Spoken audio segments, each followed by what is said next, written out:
Hello दोस्तों, स्वागत है आप सभी का मेरे यूट्यूब चैनल पे। टीजीटी इसके साथ साथ टीचिंग और अलग अलग नॉन टीचिंग पोस्ट पे टीचर्स और फैकल्टी मेंबर्स को रिक्रूट किया जा रहा है। इन सभी के सभी वैकेंसी पे वॉक इन इंटरव्यू के माध्यम से टीचर्स और फैकल्टी मेंबर को रिक्रूट किया जा रहा है नेक्स्ट 1 ईयर के लिए। तो चलिए वीडियो को स्टार्ट करते हैं और देखते हैं कि ये वैकेंसी कौन से सैनिक स्कूल से आया हुआ है, साथ ही साथ कौन कौन से पोस्ट है, टर्म एंड कंडीशन से और जो बाकी डिटेल्स है उन सभी को हम लोग इस वीडियो में कवर करते हैं। अगर आप चैनल पर नए हैं तो चैनल को सब्सक्राइब जरूर करें, साथ ही साथ बेल आइकन को प्रेस करें ताकि जो भी न्यू अपकमिंग वैकेंसी है उनके नोटिफिकेशन आपके पास में सही समय पर पहुंच सके। इसके साथ साथ वीडियो को ज़्यादा से ज़्यादा लोगों के साथ में शेयर करें ताकि जिनको भी जॉब की नीड है उन तक ये वीडियो पहुँच सके। तो चलिए वीडियो को स्टार्ट करते हैं और जो बाकी डिटेल्स है उन सभी को हम लोग इस वीडियो में कवर करते हैं। तो ये आपका रिक्रूटमेंट नोटिस है। ये जो वैकेंसी है वो आपका आया हुआ है सैनिक स्कूल चित्तौड़गढ़, जो कि आपका राजस्थान में इस्टेब्लिश है। यहाँ पे जो है आपका अलग अलग पोस्ट पे वॉक इन रिक्रूटमेंट के माध्यम से टीचर्स और फैकल्टी मेंबर को रिक्रूट किया जाएगा। यहाँ पे जो आपका मेंशन किया गया है, ये जो जॉब है वो आपका सेंट्रल या स्टेट गवर्नमेंट के अंतर्गत नहीं है। इसके बाद जो है आपका यहाँ पर जो एडवर्टाइजमेंट इन्होंने पब्लिश किया हुआ था एम्प्लॉय न्यूज़पेपर में, उसका डेट यहाँ पर मेंशन किया गया 28 सितंबर से लेकर 4 अक्टूबर तक। इसके बाद जो आपका यहाँ पर मेंशन किया गया सैनिक स्कूल चित्तौड़गढ़ जो है आपका एक CBSE affiliated residential English medium school है, जो कि आपका रन होता है सैनिक स्कूल सोसाइटी के अंतर्गत। तो ये जो है एक रेसिडेंशियल स्कूल है। तो जो भी कैंडिडेट यहाँ पर सिलेक्ट होंगे उनको जो है यहाँ पर एकोमोडेशन की जो फैसिलिटीज़ है, जो फूडिंग फैसिलिटीज़ है, वो सभी भी जो है यहाँ पर प्रोवाइड किया जाएगा। तो इसके बाद जो हम लोग जो पोस्ट की वैकेंसी आई हुई है उनको कवर कर लेते हैं। तो जो सबसे पहला आपका पोस्ट आया हुआ है वो है आपका TGT मैथमेटिक्स 1 पोस्ट की वैकेंसी है SC कैटेगरी में। एज लिमिटेशन जो है आपका 21 ईयर्स से लेकर 35 ईयर्स तक आपका यहाँ पर मेंशन किया गया है और इसको आपको कैलकुलेट करना है 1 अक्टूबर 2024 से।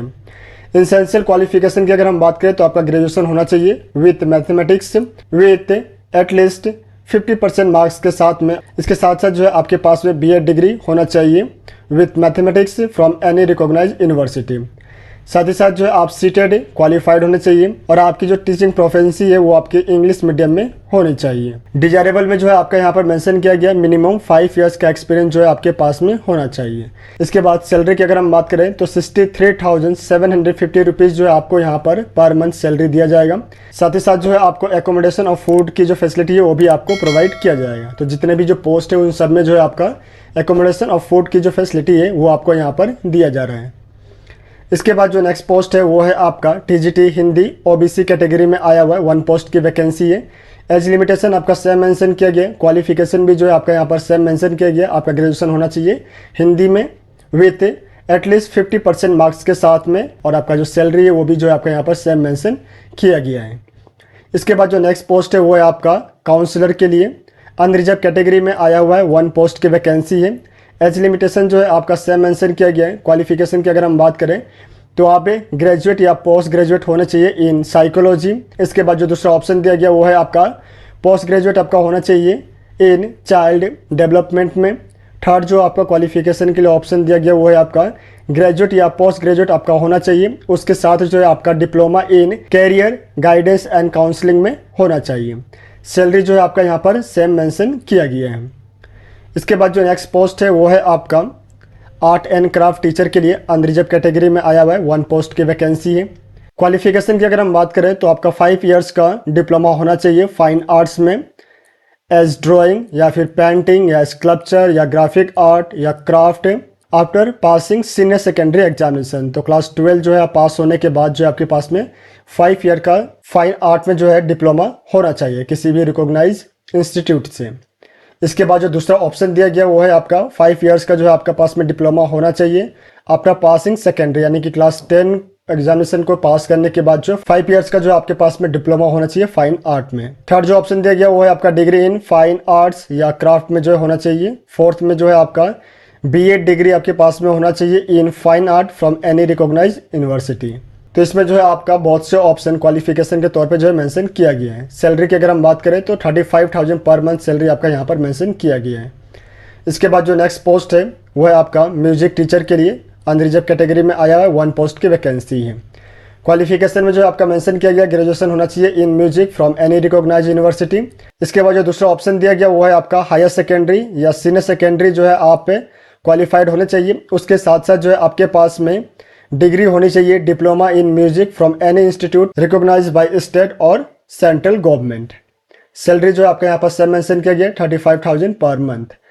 नेक्स्ट जो पोस्ट है वो है आपका लैब असिस्टेंट के लिए अनरिजर्व कैटेगरी में आया हुआ है, 1 पोस्ट की वैकेंसी है। क्वालिफिकेशन की अगर हम बात करें तो क्लास 12 आप क्वालिफाइड होने चाहिए। इसके साथ जो है 1 ईयर का आपका डिप्लोमा होना चाहिए इन कंप्यूटर हार्डवेयर एंड नेटवर्किंग में फ्रॉम ITI या फिर किसी भी गवर्नमेंट रिकॉग्नाइज इंस्टीट्यूट से। सैलरी जो है आपका यहाँ पर 25,000 पर मंथ मेंशन किया गया है। इसके बाद जो है आपका पैम PTI का मैराथन जो कि आपका फीमेल के लिए ये पोस्ट आया हुआ है अनरिजर्व कैटेगरी में, 1 पोस्ट की वैकेंसी है। एज लिमिटेशन आपका मिनिमम 18 ईयर्स और मैक्सिमम 50 ईयर्स यहाँ पर रखा गया है। क्वालिफिकेशन की अगर हम बात करें तो मैट्रिकुलम पास होने चाहिए आप या फिर इसके इक्विवेलेंट एग्जामिनेशन को जो है आप क्वालिफाइड होने चाहिए। साथ ही साथ जो आप इंग्लिश और हिंदी दोनों में अच्छे से कॉन्वर्सेशन कर पाएं। इसके साथ जो आपके पास में एक्सपीरियंस होना चाहिए एज ए हॉस्टल वार्डन, और अगर आपके पास में स्पोर्ट्स में प्रोफेंसी है तो आपको जो यहाँ पर प्रेफरेंस दिया जाएगा। इसमें जो आपका सैलरी है वो आपका मेंशन किया गया 25,000 पर मंथ। इसके बाद जो नेक्स्ट आपका पोस्ट है वो है आपका नर्सिंग सिस्टर के लिए, 1 पोस्ट की वैकेंसी है। एज लिमिटेशन 18 ईयर्स से लेकर 50 ईयर्स तक। एसेंशियल क्वालिफिकेशन की अगर हम बात करें तो नर्सिंग डिप्लोमा आपके पास में होना चाहिए या फिर जो है डिग्री होना चाहिए किसी भी रिकॉग्नाइज बोर्ड से या इंस्टीट्यूट से या यूनिवर्सिटी से। इसके बाद जो नेक्स्ट यहाँ पर दिया गया है 5 ईयर्स का एक्सपीरियंस होना चाहिए या फिर जो है आप एक सर्विसमैन है तो आपके पास में मेडिकल असिस्टेंट के रूप में जो है एटलीस्ट 5 ईयर्स का जो है एक्सपीरियंस आपके पास में होना चाहिए आफ्टर ट्रेनिंग। सैलरी जो है आपका यहाँ पर सेम मेंशन किया गया 25,000 पर मंथ। इसके बाद जो है आपका लास्ट जो पोस्ट आया हुआ है वो है आपका हॉर्स राइडिंग इंस्ट्रक्टर के लिए। एज लिमिटेशन जो आपका सेम मेंशन किया गया 18 ईयर्स से लेकर 50 ईयर्स तक। क्वालिफिकेशन में मैट्रिकुलेट यानी कि मैट्रिकुलम आपका होना चाहिए या फिर जो है इसके इक्विवेलेंट आप डिग्री जो है आप क्वालिफाइड होने चाहिए। इसके साथ साथ जो है मिनिमम 5 ईयर्स का जो है आपके पास में एक्सपीरियंस होना चाहिए एज ए राइडिंग इंस्ट्रक्टर। इसके बाद सैलरी की अगर हम बात करें तो 25,000 पर मंथ सैलरी मेंशन किया गया है। तो ये सभी पोस्ट और वैकेंसी है जो कि आपका यहाँ से आया हुआ है। यहाँ पे अगर हम वॉक इन इंटरव्यू का डेट की अगर हम बात करें तो आपका TGT maths, TGT Hindi, counsellor, art and craft और म्यूजिक टीचर के लिए 22 अक्टूबर 2024 को वॉक इन इंटरव्यू का डेट रखा गया है। सुबह 7 बजे जो है आपको रिपोर्ट करना है। इसके बाद लैब असिस्टेंट, पैम PTI का marathon, nursing sister, horse riding instructor, इन सभी पोस्ट पे जो आपका 24 अक्टूबर 2024 को इनका जो है डेट ऑफ इंटरव्यू को रखा गया है। इसके बाद जो आपका यहाँ पर मेंशन किया गया है जो इंटरव्यू है वो आपका 2 दिन में कंप्लीट हो सकता है। तो ऐसे में जो है आप अपना अरेंजमेंट जो है खुद ही आपको करना है। इसके बाद जो आपका टर्म एंड कंडीशन है वो सभी जो है आपका यहाँ पर मेंशन किया गया है, जिसमें सबसे पहला जो है मेंशन है कि जितने जो पोस्ट आए वो प्योरली कॉन्ट्रैक्ट बेसिस पे है for the period of 1 year. जिस दिन आपका अपॉइंटमेंट होगा उस दिन से जो है आपको 1 ईयर के लिए यहाँ पर अपॉइंट किया जाएगा। इसी तरीके से बाकी जो टर्म एंड कंडीशन है वो सभी जो है आपका यहाँ पर मेंशन किया गया है। तो अगर आप यहाँ पे इंटरेस्टेड है और अप्लाई करना चाहते हैं तो अप्लाई करने के लिए सबसे पहले जो एप्लीकेशन का फॉर्मेट है उसको आपको डाउनलोड करना होगा। डाउनलोड करने के बाद जो है आपको ब्लू पेन से ब्लॉक लेटर में जो है आपको उस एप्लीकेशन फॉर्म को फिल करना होगा। फिल करने के बाद यहाँ पर जितने जो डॉक्यूमेंट्स आप यहाँ पर मेंशन किए गए इन सभी डॉक्यूमेंट्स को जो है आपको सेल्फ अटैच करना होगा। इसके साथ साथ जो है आपको 500 रुपीज़ का जो है डिमांड ड्राफ्ट बनाना है जो कि आपका बनेगा प्रिंसिपल सैनिक स्कूल चित्तौड़गढ़ के नाम पे। उसके बाद जो है आपको उस डिमांड ड्राफ्ट को अपने एप्लीकेशन में अटैच करना है और जो स्कूल का एड्रेस है उस एड्रेस पे जो है आपको सेंड करना है। इसके बाद जो आपका प्रोसेस ऑफ रिक्रूटमेंट है वो आपका यहाँ पर मेंशन किया गया है, जिसमें सबसे पहला जो आपका डॉक्यूमेंट वेरिफिकेशन होगा। उसके बाद जो है आपका यहाँ पर रिटन टेस्ट जो है कंडक्ट कराया जाएगा। उसके लिए जो सिलेबस होगा वो सभी जो है आपका यहाँ पर मेंशन किया गया है। तो इन सभी को जो है आप अपने बिहार पे जरूर देखें ताकि आपको एक बेसिक आइडिया हो जाए कि कौन कौन से फील्ड से जो है आपका क्वेश्चन यहाँ पर पूछे जाएंगे। इसके बाद जो है आपका इंटरव्यू को कंडक्ट कराया जाएगा। इंटरव्यू को कंडक्ट कराने के बाद जो है आपका जो मेरिट लिस्ट होगा उसको तैयार किया जाएगा। फिर जो है ऑफर लेटर सेंड किया जाएगा। जब आप ऑफर लेटर को एक्सेप्ट कर लेंगे तभी जो है आपको अपॉइंटमेंट लेटर जो है वो दिया जाएगा। तो ये सभी जो है आपके बेसिक डिटेल्स है जो कि आपका इस रिक्रूटमेंट नोटिस में आया हुआ है। जब आप इस एडवर्टाइजमेंट को स्क्रॉल करके नीचे की तरफ जाएंगे तो यहाँ पर जो है आपका एप्लीकेशन फॉर्म को दिया गया है। वेबसाइट का जो लिंक है उसको मैं आपको डिस्क्रिप्शन में दे दूंगा, तो वहाँ से जो है आप डायरेक्टली वेबसाइट पे विजिट करके रिक्रूटमेंट नोटिस को डाउनलोड कर पाएंगे। आप सभी को ऑल द बेस्ट, मिलते हैं नेक्स्ट वीडियो में, धन्यवाद।